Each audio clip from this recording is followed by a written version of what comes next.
I'm a 28-year-old woman, and until 2 years ago, I would have told you I had a close relationship with my family. Not perfect, we had our fights, our bad moods, our weird traditions, but nothing that ever felt serious. We showed up for birthdays, holidays, Sunday dinners. I thought that meant something. I thought we had love underneath all the noise. Then I got into a car accident, and everything changed. It happened just after a late shift. I was driving home, stopped at an intersection, waiting for the light to turn green. The next thing I remember is the sound of metal crushing in around me. A drunk driver had blown through the red light and hit the passenger side of my car hard enough to flip it. I woke up in the hospital with a shattered leg, torn ligaments in my shoulder, and bruises across half my body. I was lucky to be alive. Everyone told me that for weeks. They also told me to rest, recover, not push myself. That lasted a little while. I had to move back in with my parents after the accident. I couldn't live alone during recovery, and my apartment lease was up anyway. They said yes without hesitation. I used my disability stipend to help with groceries and paid a portion of rent. I also picked up small freelance projects when I could, just things I could do on my laptop. I didn't want to freeload, and I never asked them for more than they offered. In the beginning, they were sweet about it. My mom brought me meals without asking. My dad installed extra railings on the stairs. My younger brother even helped me rearrange my room so I could reach everything without bending or climbing. I cried more than once from relief. It felt like they had my back. That lasted about 3 months. Then,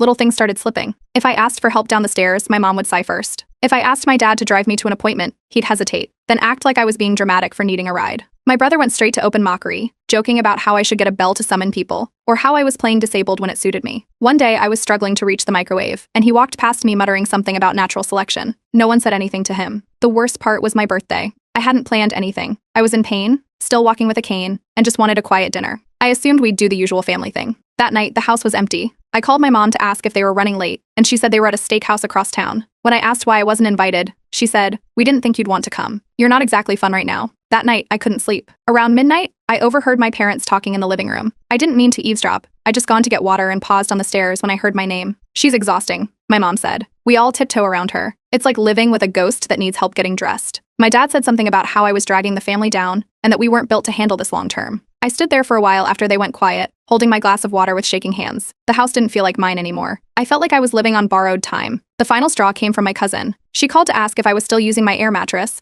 Her friend needed one for a camping trip. I said sure, but asked about the upcoming family reunion at the same time. She went silent. Then she told me they hadn't invited me because there wouldn't be proper accommodations. That's when I found out my sister was going, with her new boyfriend, who had only met the family twice. I didn't yell. I didn't cry in front of anyone. I just stopped trying. I became quieter, less involved. I kept conversations short, didn't volunteer information. I started noticing how much better the house ran when I wasn't around. The silence was easier for everyone, so I gave them more of it. 6 months after the accident, I qualified for subsidized housing through a city program. It wasn't perfect, but it was mine. I packed my things and told my parents I didn't want to be a burden anymore. No one stopped me. My brother didn't even come downstairs. In my new apartment, I finally exhaled. The quiet was mine now. I started therapy. My therapist helped me understand what had happened, not just the accident, but everything that followed. She said I wasn't just grieving my body. I was grieving people who were still alive. That sentence stuck with me. I started reading posts online, stories like mine, families that couldn't handle a loved one becoming less convenient.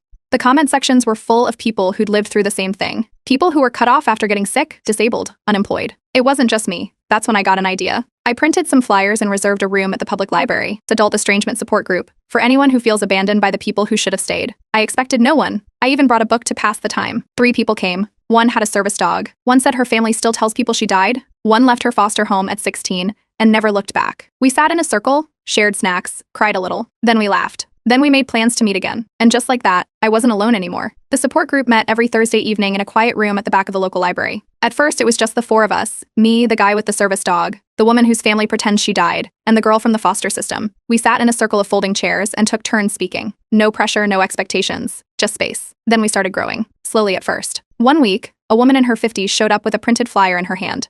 The week after that, a teenager with a therapist's referral. A couple came in after seeing one of our signs taped up outside a laundromat. Soon, our group had more than a dozen regulars. What surprised me most was how few of them were disabled. I'd expected others like me, people whose lives had changed after illness or injury. Instead, most came with different kinds of stories. One man had been kicked out after coming out as gay. A woman in her 30s had grown up in a high-control religious group and hadn't spoken to her parents in 12 years. Another man had simply been forgotten, never invited, never included, until he stopped trying. We created a small ritual. At the start of every meeting, we passed around a notepad. Each person wrote down the worst thing their family ever said to them. Then before we left, we burned the papers in a small ceramic dish one of the members brought in. It wasn't dramatic, just a simple way to let go of something. Then came the sign-up sheet. The library asked us to start keeping a record of attendees for scheduling purposes.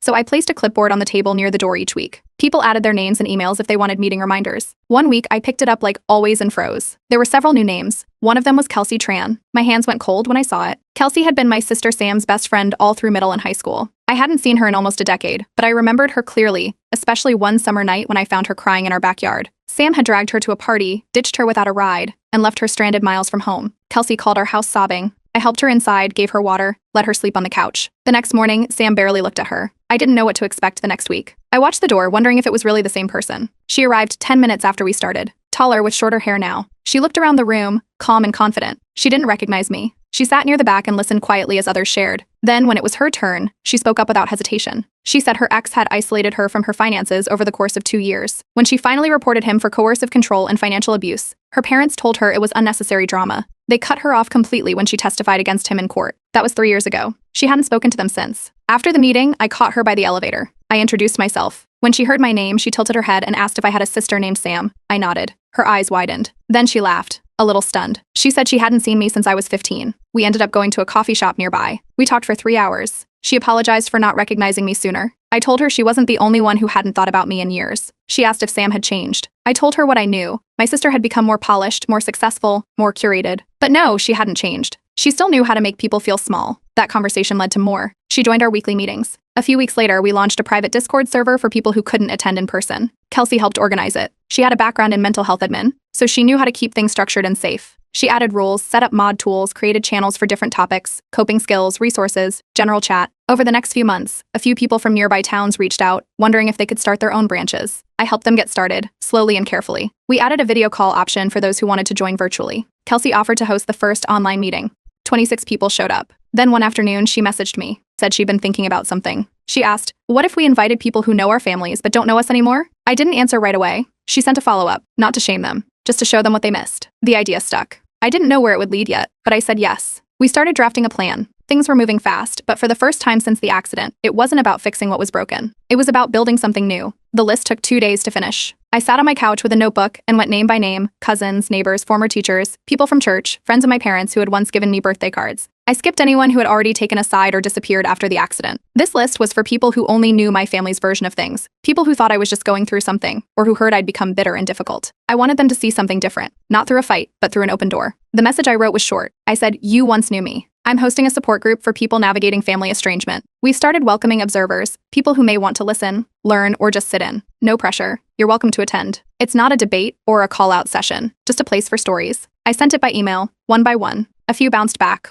old addresses, probably. Some were opened but never responded to. A handful unsubscribed immediately. One former babysitter replied with a paragraph about how sad it was to see me dwelling in drama. I deleted it without replying, but 5 people said yes. At the next meeting, I was halfway through rearranging chairs when my cousin Ray walked in. I hadn't seen him in person since the accident. We'd grown up close. He was 6 years older, but we used to play video games in the basement during family cookouts. After the crash, he went quiet. I assumed he just followed my parents' lead. He didn't say much when he arrived. Just signed in, sat near the back, and listened. During the introductions, he gave a small wave but kept it brief. No big statement, just quiet attention. I kept checking his face during the meeting, waiting for signs of judgment, but he didn't flinch once, not even during the heavier stories. When we finished, I went outside for air. He followed and asked if I had a minute. We sat on a bench across from the library entrance, next to the bike racks. He told me he needed to say something. He'd overheard my parents talking about me after a holiday dinner last year. My mom had laughed and called me a stray cat we can't get rid of. My dad had said I was just hanging around, waiting for guilt to kick in. Ray said the conversation stuck with him for months. Unkinshin, nay. He felt sick about it, but at the time didn't know what to do. He said, "I kept telling myself it wasn't my place, but I knew it was wrong." He looked down when he said it, not in a performative way, more like he didn't want to look up until he got it all out. Then he added that watching the group tonight made him realize how many people he'd probably brushed off the same way. He wanted to change that, starting with me. I asked if he wanted to help out sometime. Maybe co-moderate a meeting? He didn't hesitate, just nodded and said, "If you'll have me." The next day, an email came through the group inbox. It was from one of the observers, someone I didn't know personally. She said she'd attended quietly the week before and wondered if she could bring her daughter. Her daughter was 17, had recently come out as bisexual, and had been kicked out by her grandparents, who were raising her. She was staying with a family friend now, but felt completely alone. I added a visitor chair. From then on, we always left one seat marked with a folded paper that just said "You're welcome here." No name, no pressure. That week's meeting ended like usual, but 2 hours later, my phone rang. It was my mother. I hadn't heard her voice in months. She didn't ask how I was. She said a neighbor had told her I was running some kind of public therapy circle and accused me of poisoning people against the family. I didn't raise my voice. I told her clearly, it's not poison. It's fertilizer. It's for people who were tossed aside and still managed to grow. She hung up before I finished the sentence. I stared at the phone afterward, not because I was shocked, but because for the first time in years, I didn't feel that familiar squeeze in my chest. No panic, no spiral, just air, just silence. And it didn't scare me. The email came in 2 days before our next Thursday meeting. I saw it in the RSVP inbox we kept for visitor approvals. Just a name, no message. Samantha Tran, my sister. No one had heard from her in over a year, not since the family reunion I wasn't invited to. There was no warning, no follow-up, just her name on the list like she was any other curious stranger. I didn't respond right away. Instead, I called an emergency video chat with our core team, Kelsey, Ray, and Darren, a moderator we'd brought on after the online branch started growing. We went over every possible angle, if she was there to start trouble, if she wanted a scene, if she'd try to bait me into reacting. We weren't sure. But we made a decision. We wouldn't block her. This was a support group. We didn't shut people out unless they gave us a reason. We agreed on rules. Kelsey would lead the meeting that night. I'd stay quiet, observe, and only step in if something crossed a line. Ray would sit near the door, just in case. Darren would monitor body language and chat logs from the virtual side. She showed up right on time. Business casual. Heels. A black notebook tucked under one arm. She didn't look nervous. She looked like she was here to observe a nonprofit. She smiled at the volunteer at the check-in table, took her seat near the front, and crossed her legs like she was settling in for a panel discussion. During the intro round, everyone gave a short sentence about why they were there. She passed. Just smiled and nodded. That alone made half the room glance at each other. Open discussions started like always. People spoke about hard conversations they'd had with relatives, choices they'd made to protect themselves, recent messages from old friends they didn't know how to answer. Midway through, my sister raised her hand and asked, "Have you ever wondered if maybe you're just too sensitive?" The air shifted. One of our newer members, Donnie, didn't even wait for a moderator. She turned to face Sam directly and said, "You don't get to gaslight people in a healing space. If that's what you came here to do, you're in the wrong room." Sam stayed calm. She tilted her head, pretending to be confused, then scribbled something in her notebook. I broke protocol. I raised my hand, then stood. I said, "That's my sister. I didn't invite her. She hasn't checked in on me since I moved out of our family's home. She didn't visit me in the hospital. She wasn't there when our parents told me I was a burden. She wasn't even at my last birthday. But she's here now, not to support anyone, but to fact-check what I'm saying." Sam interrupted. She said she came because she was concerned about the narrative I was pushing and wanted to offer another perspective. That's when the room changed completely. No shouting. No dramatic confrontation. Just a long, steady silence. People slowly turned their chairs away from her. One woman pulled her daughter's chair a few inches closer, like shielding her from a cold breeze. Kelsey stepped in. She addressed Sam directly, keeping her tone calm but firm. She said the space was for people who came in good faith, not to challenge others' stories or protect their own reputation. If Sam wanted to participate, she could, but if she was only there to disprove something, she'd need to leave. Sam stood up. She tossed the notebook in her bag, didn't look at anyone, and said, "This was pathetic." Then she walked out. We ended the meeting early. People were tense, but not panicked. Some offered hugs. A few stayed behind to ask if I needed help with cleanup. Ray asked if I wanted to grab food, but I said I was fine. My hands were shaking as I packed up, but it wasn't fear. It was adrenaline. Like something sharp had finally snapped and fallen off. The next morning, an email came in from Sam. The subject line was blank. The body just said, "You've made your point. Don't contact me again." I hadn't contacted her in years. I marked it as read and archived it. And then I blocked her email entirely. That door had already been closed, but now it was sealed for good. No message, no invite, no update would ever cross between us again. And that, strangely, felt like the cleanest ending I'd had with anyone in a long time. The name popped up on the Tuesday RSVP list, Calvin Park. I recognized it immediately. He worked with my father at the local college, some kind of department coordinator, always present at faculty events when I was younger. He used to come to our house for dinner once a year. My father would bring out his best scotch, and my mother would polish the silverware like she was expecting royalty. When I saw his name, I sat up straighter. My first thought was surveillance. Maybe my father had sent him. Maybe someone had heard about the group and wanted to collect details. I didn't say anything right away. I flagged the name for our core team and asked them to keep an eye on him during the session. Calvin arrived 15 minutes early. He was older than I remembered, with gray hair, thick glasses, and a slow gait. He walked with a cane, not unlike mine, and took a seat quietly near the center of the room. He greeted the volunteer with a kind voice and accepted the printed agenda without asking any questions. When it was his turn to speak, he didn't mention me. He said he'd become estranged from both his children after a bitter divorce. He talked about how pride and defensiveness had ruined everything, how he spent the last decade waiting for his kids to call, only to realize they were probably waiting for the same thing. His voice cracked once, but he stayed steady. After the meeting, he waited near the back while most people shuffled out. I was collecting name tags and gathering teacups when he stepped closer. He asked, gently, if I was Derek Tran's daughter. I nodded. There was no reason to lie. He looked stunned. He told me my father had said I moved away after college, somewhere out of state, that I'd taken a job doing overseas consulting, that I was doing great, that I'd finally found my stride. He looked confused, maybe even embarrassed. I told him I'd never left the city. Calvin blinked hard and leaned against the table. He said my father had even shown off a photo from a recent vacation I took to Spain. I've never been to Spain. The only trip I'd been on in years was a one-night Airbnb getaway with Kelsey and another moderator after we finished launching the satellite groups. Calvin rubbed his forehead and apologized for bringing it up. He said he hadn't known the truth. He thought I was running the group while working internationally, that I was sharing stories from abroad. I told him I'd been living in subsidized housing for the past year and a half, trying to afford physical therapy while doing freelance writing on the side. He apologized again. I told him he didn't owe me one. The next day, I brought it to our Thursday group. I didn't dramatize it. I just laid out the facts. That my father hadn't just cut me out, he'd replaced me with someone who didn't exist. A fake daughter who was successful, independent, emotionally stable, and living far away. He'd given her my name, my face, and filled in the rest with whatever made him sound like a proud father. No one interrupted. People sat in silence, just absorbing. One member said, "That's not just denial, that's fabrication." Another whispered, "That feels like losing a person twice." Ray leaned forward and tapped the table once. He said, "This is identity theft, honestly, like emotional forgery." Later that night, I searched the college's website. I found an old faculty newsletter with a blurb written by my father. It read, "My daughter is currently consulting on an eco-design initiative in Spain. She always had a global mindset." I clicked through the photo attached. It was me. But from 5 years ago. From a family beach trip I barely remembered, long before the accident, long before everything fell apart. He'd cropped the others out and used it like it was recent. I dropped it in the Discord thread for context. Within minutes, the chat exploded. Other members started sharing stories. One said their father told coworkers they were living in Germany. They were actually in a shelter an hour from home. Another said her mother invented a fake wedding for her to avoid answering questions about her real relationship. Some had been rewritten as dead, others as doctors. One member had an obituary printed without their knowledge. Someone suggested an idea, a panel. It's a public one. Not to shame anyone, unto-shame anyone, just to reclaim space. We could call it Estranged Voices, the stories behind the silences. A few local community centers had open slots for weekend events. One member offered to design the flyers. Another had a contact who could lend folding chairs and a projector. I didn't say yes right away. Public speaking wasn't something I'd done since college presentations. But I said I'd help organize. I'd manage logistics. I'd help coordinate sessions and speakers. I wasn't ready to stand on stage just yet, but I was ready to stop being invisible, even if it made the people who erased me uncomfortable.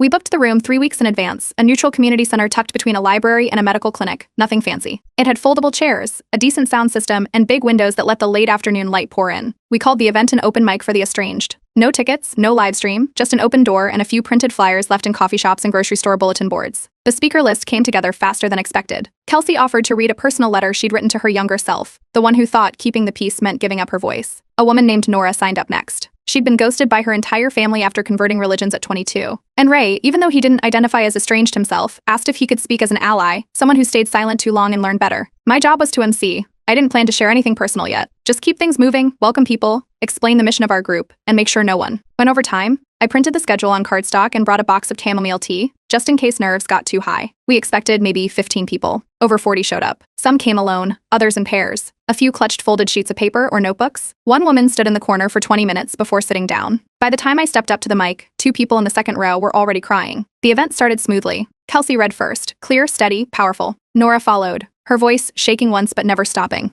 Ray spoke next, and his story landed harder than any of us expected. He talked about the night he heard my parents mocking me and said, "Silence is never neutral. It's just invisible loyalty." People clapped. People hugged. One man offered to donate snacks for future events. A former therapist who now ran a local grief circle approached during intermission and asked if we'd be open to a quiet collaboration, no public panels, thus, just shared space for those in mourning, whether from death or disconnection. Then I saw her, near the back wall, standing with her hands clasped and a paper program folded in half, MS. Callahan, my childhood piano teacher. She taught me from ages 6 to 16. She used to tape gold stars to my sheet music when I finally nailed a piece. I hadn't seen her in over a decade. She didn't speak, just waited until we made eye contact. Then she gave me a small smile and mouthed, "I'm proud of you." I had to turn away for a second to keep from losing it completely. Then right before we closed the night, a man stepped forward and asked if he could speak. We hadn't planned for last-minute additions, but he looked nervous enough that I gave him the mic. He introduced himself as Thomas. He said he was my sister's ex-boyfriend. No one moved. He explained that during their relationship, Sam used to talk about me constantly, but not in ways that made sense. She called me clingy, needy, overdramatic, said I used the accident for attention,